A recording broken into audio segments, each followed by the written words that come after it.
Beast Quest, Book 68, The Darkest Hour. Kajin, the Beast Catcher, by Adam Blade. Read for you by Brandon Reese Taylor on the Jesse Millette YouTube channel. Prologue. Freya paused on the edge of the rainbow jungle. Everything appeared peaceful in the rosy light of the Gwildorian dawn. Still, Freya felt ripples of tension in her muscles. Only yesterday she had been almost killed by Solak, a strange shark beast. Long ago, Freya's husband, Taladon, had imprisoned Solak and 5 other terrible beasts in the lightning prison. Now Tom and Eleanor had used the lightning paths in their quest against the evil witch Kenza. This had caused the release of Solak and maybe the other 5 beasts as well, which means the kingdoms are in terrible peril, Freya thought. She listened to the chorus of birdsong that drifted from the tree canopy. The jungle shimmered with vivid yellow and emerald green. Scarlet flowers opened, releasing sweet perfume. Her horse, Flame, nibbled at the leaves of the small tree she had tied him to. A groan interrupted Freya's thoughts. Someone was in trouble. She pushed through bushes laden with pink berries. A man sat slumped against a copper-coloured tree trunk. Freya rushed to him. His face was ghostly pale and beaded with sweat. He clutched at the shredded collar of his tunic, and Freya saw blood seep between his fingers. "You're wounded," she said. "Let me help you." Kneeling, she unclenched the man's fingers and pulled the tunic aside. Deep wounds punctured his neck and shoulders. "What happened to you?" she gasped. But the man was too weak to answer. Freya reached into the pocket of his waist and removed a slip of linen. She moistened it in the dew that coated the leaves of the surrounding bushes. Then she gently wiped the man's wounds and bandaged them. What creature was responsible? She made sure the man was comfortable, then stepped into the jungle. She was determined to find the creature that had done this.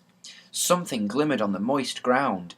Broken shards of violet shell lay smeared with gooey yolk. Freya felt sick with regret and fear. Someone or something had mercilessly smashed one of the good beast Amictus's eggs. Who would have done this to something so beautiful? Freya muttered. The calm air was torn apart by a terrified scream. The hair rose on Freya's neck, and she plunged through the bushes.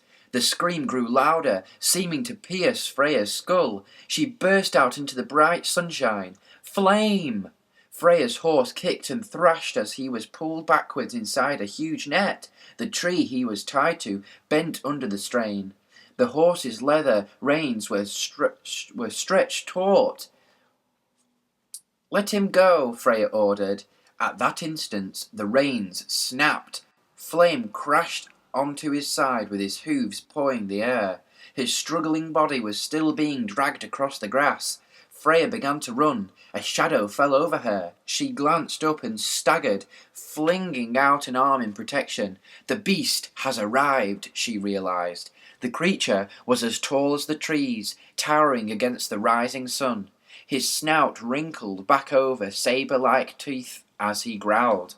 A shaggy grey pelt rippled over his chest. Long, jagged claws curled from his hands, and held in its claws was the net that had caught Flame. It stretched between the beast's hands and the screaming horse.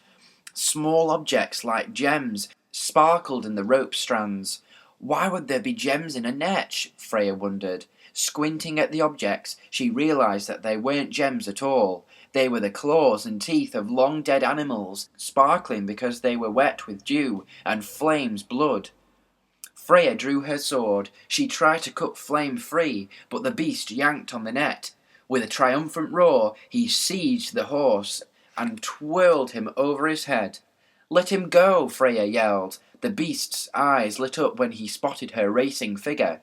She dodged in between the net and raised her sword. When she slashed open a corner of the net, Flame dropped through and landed with a thud.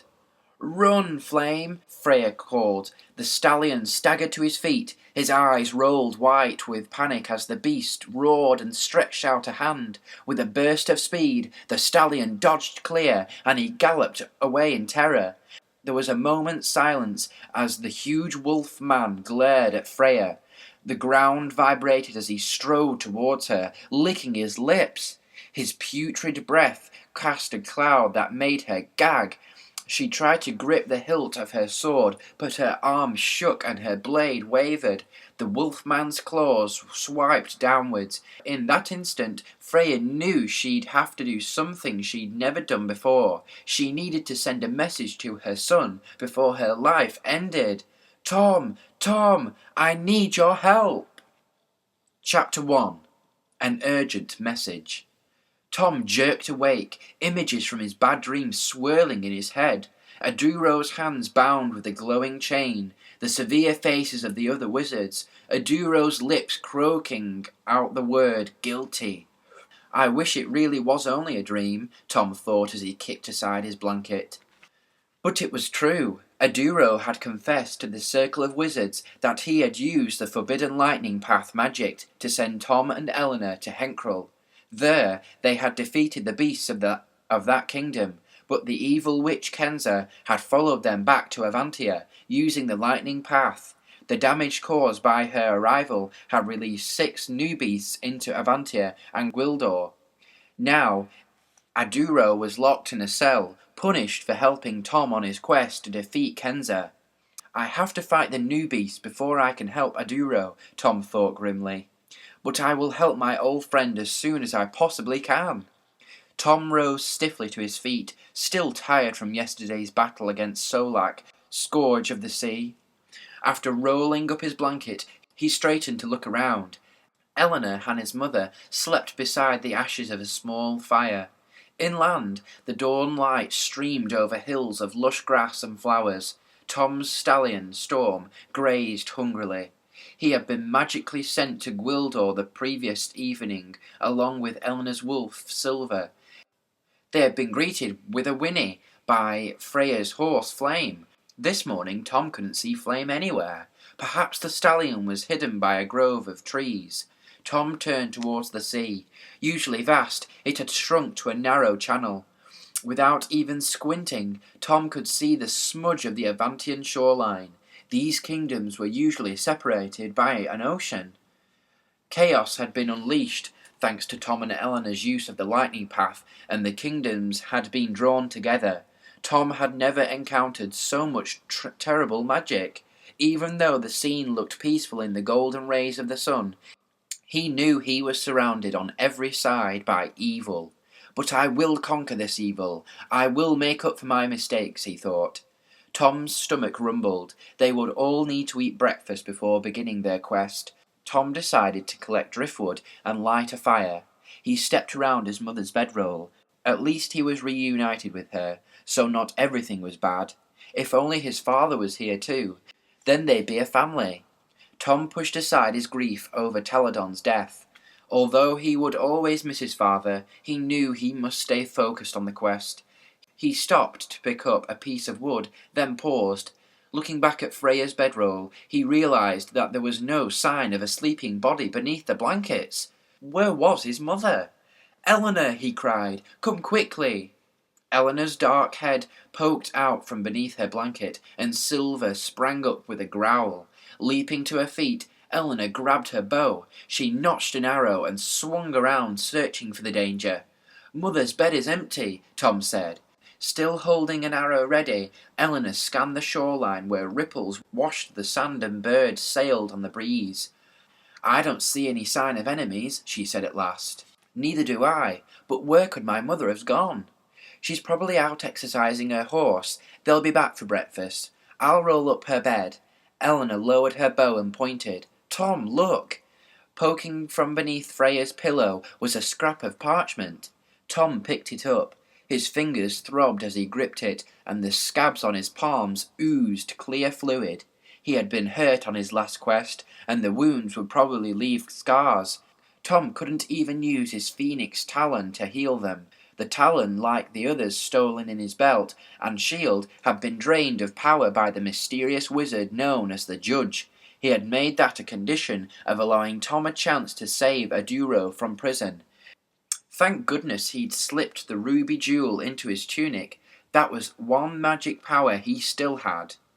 Tom read the note scrawled on the scrap of parchment. Couldn't sleep. Have gone to do a small patrol of the kingdom. Back soon. Freya. Tom frowned. How long ago had his mother left?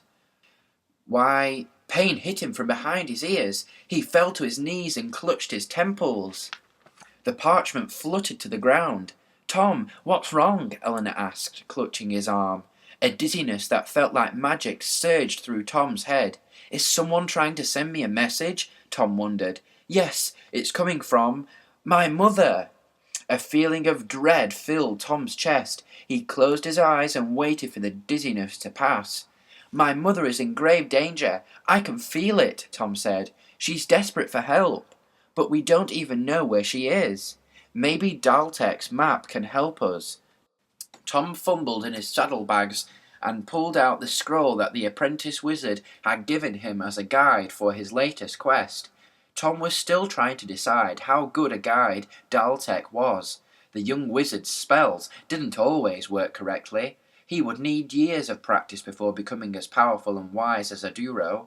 Tom unrolled the scroll on the grass. A three-dimensional map of the kingdom popped up to show tiny mountains, valleys, and the thread of a twinkling river. Eleanor pointed at the map. Look, a path is appearing. Tom watched as the path wound through the kingdom until it reached the rainbow jungle. His head cleared. That's where my mother must be. Eleanor looked puzzled. But doesn't the path normally lead to the next beast? What else could be causing Mother so much distress? Tom said. She must have encountered the beast, and now she needs our help. Tom fumbled in his tunic pocket and pulled out a fragment of magic mirror, which Aduro had left in King Hugo's throne room. Although it only showed vague images, it could help Tom to track people. He watched as images appeared.